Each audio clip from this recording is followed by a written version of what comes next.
Segundo Reis, capítulo 20.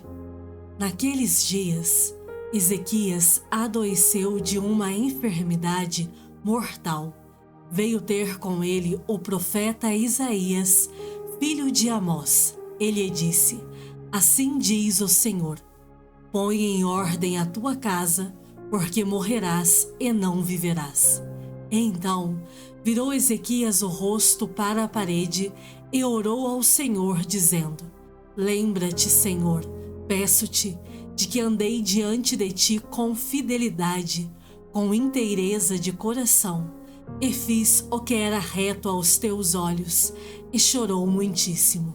Antes que Isaías tivesse saído da parte central da cidade, veio a ele a palavra do Senhor, dizendo: Volta e dize a Ezequias, príncipe do meu povo: Assim diz o Senhor, o Deus de Davi, teu pai: Ouvi a tua oração e vi as tuas lágrimas.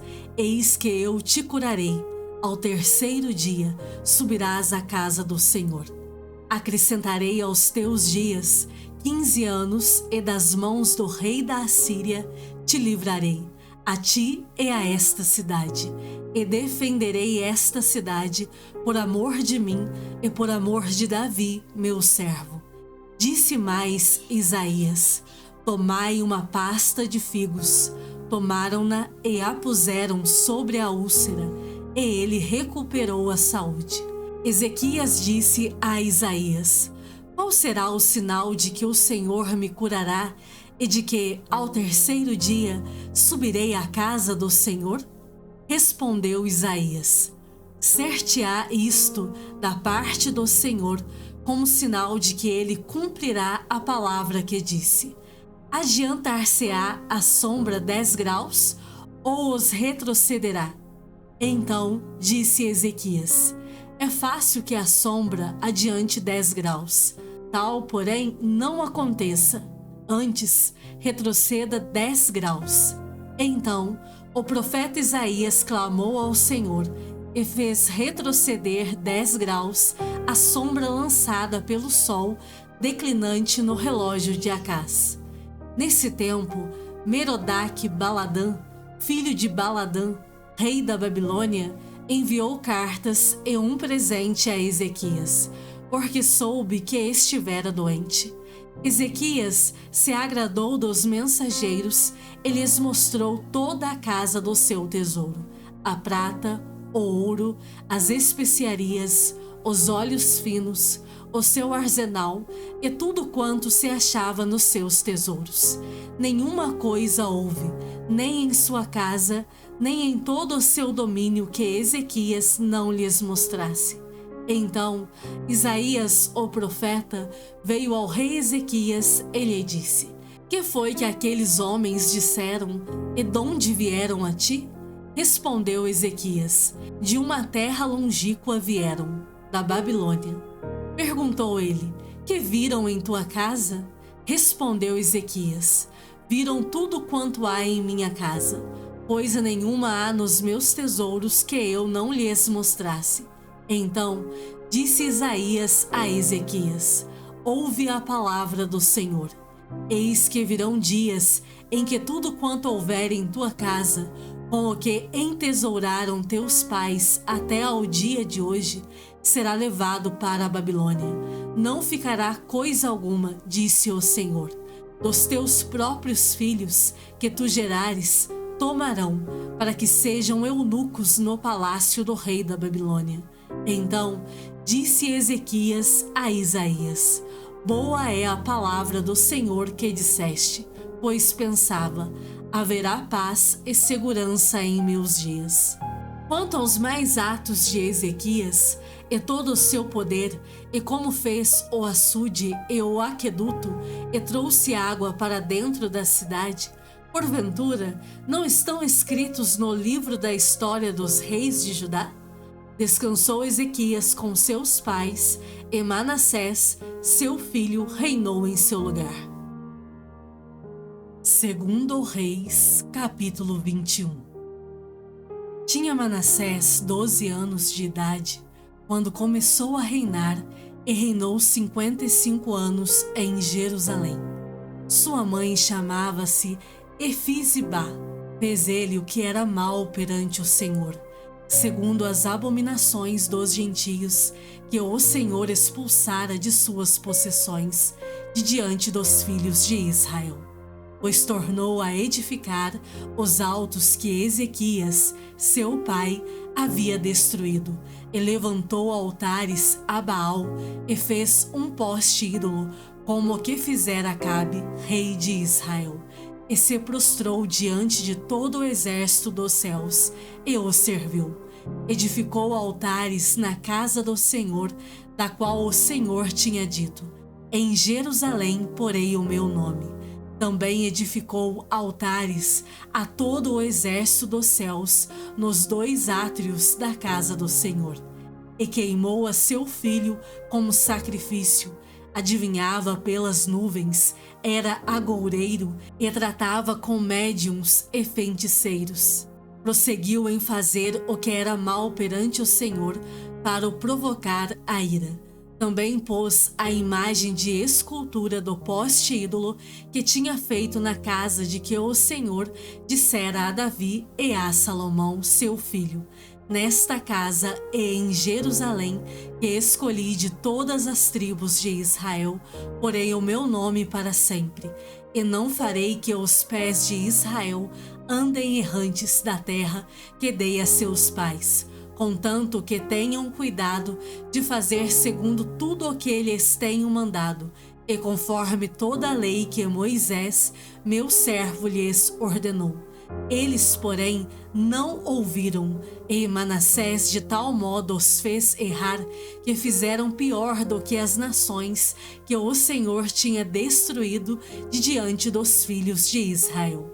Então o Senhor falou por intermédio dos profetas, seus servos, dizendo: visto que Manassés, rei de Judá, cometeu estas abominações, fazendo pior que tudo o que fizeram os amorreus antes dele, e também a Judá fez pecar com os ídolos dele, assim diz o Senhor, Deus de Israel: eis que hei de trazer tais males sobre Jerusalém e Judá, que todo o que os ouvir lhe tinarão ambos os ouvidos.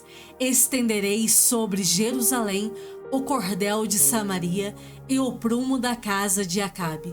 Eliminarei Jerusalém como quem elimina a sujeira de um prato. Elimina-a e o emborca. Abandonarei o resto da minha herança, entregá-lo-ei nas mãos de seus inimigos. Servirá de presa e despojo para todos os seus inimigos.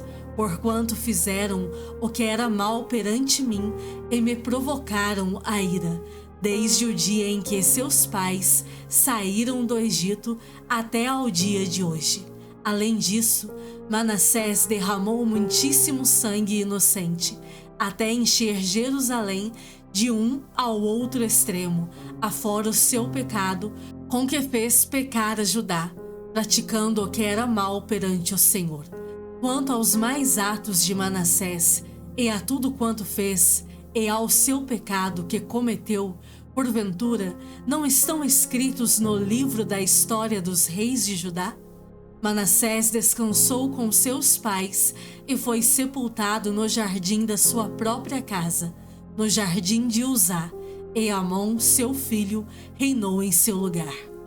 Tinha Amon 22 anos de idade quando começou a reinar, e reinou 2 anos em Jerusalém. Sua mãe se chamava Mesulemete e era filha de Arus de Jotibá. Fez o que era mal perante o Senhor, como fizera Manassés, seu pai. Andou em todo o caminho em que andara seu pai. Serviu os ídolos a que ele servira e os adorou. Assim, abandonou ele o Senhor, Deus de seus pais, e não andou no caminho do Senhor.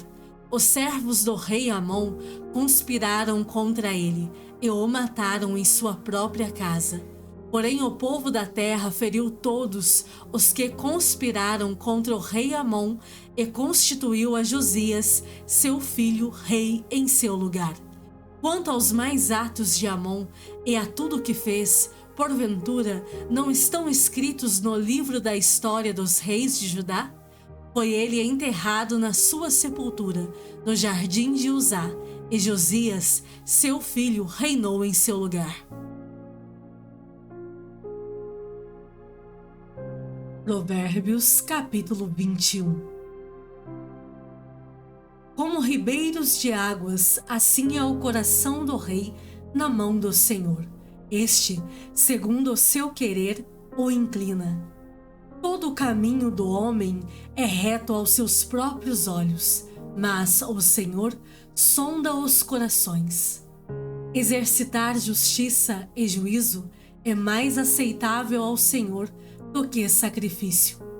Olhar altivo e coração orgulhoso, a lâmpada dos perversos, são pecado. Os planos do diligente tendem à abundância, mas a pressa excessiva à pobreza. Trabalhar por adquirir tesouro com língua falsa é vaidade e laço mortal. A violência dos perversos os arrebata, porque recusam praticar a justiça. Tortuoso é o caminho do homem carregado de culpa, mas reto o proceder do honesto. Melhor é morar no canto do eirado do que junto com a mulher rixosa na mesma casa. A alma do perverso deseja o mal, nem o seu vizinho recebe dele compaixão. Quando o escarnecedor é castigado, o simples se torna sábio, e, quando o sábio é instruído, recebe o conhecimento. O justo considera a casa dos perversos e os arrasta para o mal. O que tapa o ouvido ao clamor do pobre também clamará e não será ouvido. O presente que se dá em segredo abate a ira, e a dádiva em sigilo uma forte indignação. Praticar a justiça é alegria para o justo, mas espanto para os que praticam a iniquidade. O homem que se desvia do caminho do entendimento na congregação dos mortos repousará. Quem ama os prazeres empobrecerá. Quem ama o vinho e o azeite jamais enriquecerá. O perverso serve de resgate para o justo, e para os retos o pérfido. Melhor é morar numa terra deserta do que com a mulher rixosa e iracunda. Tesouro desejável e azeite há na casa do sábio, mas o homem insensato os desperdiça. O que segue a justiça e a bondade achará a vida, a justiça e a honra. O sábio escala a cidade dos valentes e derriba a fortaleza em que ela confia. O que guarda a boca e a língua guarda a sua alma das angústias. Quanto ao soberbo e presumido, zombador é seu nome, procede com indignação e arrogância. O preguiçoso morre desejando, porque as suas mãos recusam trabalhar. O cobiçoso cobiça todo o dia, mas o justo dá e nada retém. O sacrifício dos perversos já é a abominação, quanto mais oferecendo-o com intenção maligna. A testemunha falsa perecerá, mas a auricular falará sem ser contestada. O homem perverso mostra dureza no rosto, mas o reto considera o seu caminho. Não há sabedoria, nem inteligência, nem mesmo conselho contra o Senhor. O cavalo prepara-se para o dia da batalha, mas a vitória vem do Senhor.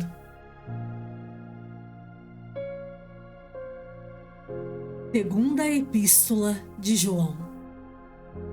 O presbítero, a senhora eleita e aos seus filhos, a quem eu amo na verdade, e não somente eu, mas também todos os que conhecem a verdade, por causa da verdade que permanece em nós e conosco estará para sempre.